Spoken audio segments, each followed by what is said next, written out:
ভাই কি পারবে পানির উপর দিয়ে লাফ দিতে? হযরত ভাই 150 ফিট থেকে নামতে গিয়ে ভাইয়ের সঙ্গে কি হলো এটা? আমরা সবাই ভয়ে ছিলাম যে আমাদেরকে হাইটাকে ঢুকতে দিবে কিনা। সোহেল ভাই কি আমার চ্যালেঞ্জটি কমপ্লিট করতে পারবে? আসসালামু আলাইকুম এভরিওয়ান, কি অবস্থা সবার? আশা করি আপনারা সকলেই ভালো আছেন। তো অনেকদিন পর আমরা আজকে ফ্রাইডেতে রাইডে যাচ্ছি। আর আজকে আমাদের সঙ্গে ছিল মাসুম ভাই, আশিক ভাই, হযরত ভাই, তারপরে সোহেল ভাই, আর আমাদের আরও ছেলেপিলে ছিল। এবং আজকের ভিডিওটা খুবই ইন্টারেস্টিং হতে যাচ্ছে, কারণ আজকে আমরা রাইড দিতে যাচ্ছি হাইট্যাকে। তো আপনারা ভিডিওটি স্কিপ না করে পুরো ভিডিওটি দেখবেন এবং রাস্তায় আপনারা কিছু ক্লিপ দেখতে পাবেন। তো আমাদের সঙ্গে থাকেন। আপনাদের সঙ্গে কথা বলতে বলতে সবাই স্টান্ট শুরু করে দিল রাইড দিতে দিতে, আপনারা দেখতেই পাচ্ছেন। তো এটা হচ্ছে আমাদের রাজশাহীর নতুন একটি ফ্লাইওভার হচ্ছে। আমাদের রাজশাহীতে বর্তমানে 2টা ফ্লাইওভার আছে এবং এটি আরেকটি হতে যাচ্ছে। দুঃখের বিষয় হচ্ছে এখন আমি প্রায় বড় ভিডিও ছাড়ছি, কিন্তু আমার চ্যানেলে আগের মতো লং ভিডিওতে ভিউজ আসছে না। আগে আমার প্রায় লং ভিডিও ছাড়লে একদিনের মধ্যে 1000 ভিউ আসতো, কিন্তু এখন 1 সপ্তাহ হয়ে গেলেও আমার চ্যানেলে লং ভিডিওতে হাইস্ট হলে 200 ভিউ আসছে। তো এভরিওয়ান, আপনারা আমার ইউটিউব চ্যানেলে লং ভিডিওগুলো যেভাবে শর্ট ভিডিও দেখেন, আপনারা একদিনেই 3 থেকে 4000 ভিউ চলে আসে।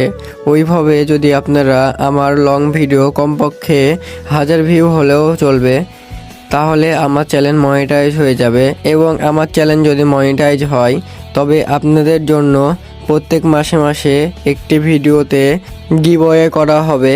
তো আপনাদের সঙ্গে কথা বলতে বলতে আমরা চলে আসলাম হাইট্যাকের রাস্তায়।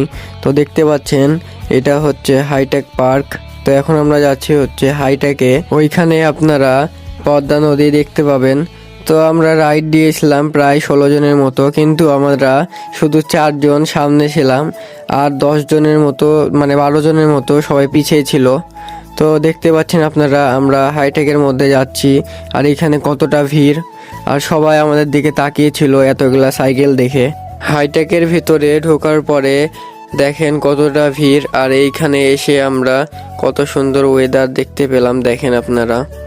তারপরে এই ওয়েদার দেখতে দেখতে হযরত ভাই এবং সোহেল ভাই নিচে নামিয়ে দিল সাইকেল নিয়ে। তো আমার সাইকেলের পিছনে ব্রেক ছিল না বলে আমি নামতে পারলাম না। সোহেল ভাই দেখেন নিচে এসেই কত সুন্দর একটি ড্রিপ মারলো। তারপরে দেখেন আমার ক্যামেরাটির ওয়াটারপ্রুফ টেস্ট করার জন্য আমার ক্যামেরাটি পানির মধ্যে ডুবিয়ে দিলাম। তো পানি অনেকটাই ঘোলা ছিল, এর জন্য কিছু দেখতে পেলাম না। তারপরে দেখেন আমাদের সুপ্ত ছাপড়ি কোথা থেকে এসে নেমে গেল হেলমেট ছাড়াই। তো এদের দেখা দেখি আমিও একবার মারলাম। এরা বলছে যে আমি পারবো না নাকি, তাই এদেরকে মেরে দেখিয়ে দিলাম। তারপরে দেখেন সীমান্ত আমার সাইকেলটি ওই পারে নিয়ে গিয়েছিল। তো দেখেন আসার সময় সে কিভাবে আমার সাইকেলটি পানিতে ফেলে দিল, আর এই কারণে আমার সাইকেলটি অনেকটাই ক্ষতি হয়েছে, কারণ আমার সাইকেলে নতুন হাব লাগানো হয়েছে এবং হাবের মধ্যে পানি ঢুকে গিয়েছে। সোহেল ভাইকে আমি একটি চ্যালেঞ্জ দিয়েছিলাম যে ভাই আপনাকে এই পানিটি পার করতে হবে। তো ভাই দেখেন চ্যালেঞ্জটি অ্যাকসেপ্ট করে নিল। তো ভাই মারছে দেখেন। হযরত ভাই দেখেন উপর থেকে আমার ক্যামেরাটি লাগিয়ে নামলো। তো ভাই দেখেন কতটা রিস্ক নিয়ে, ভাইয়ের ব্রেক কাজ করছিল না, তাও ভাই নেমে গেল, আর একটু হলে পানিতে চলে যেত।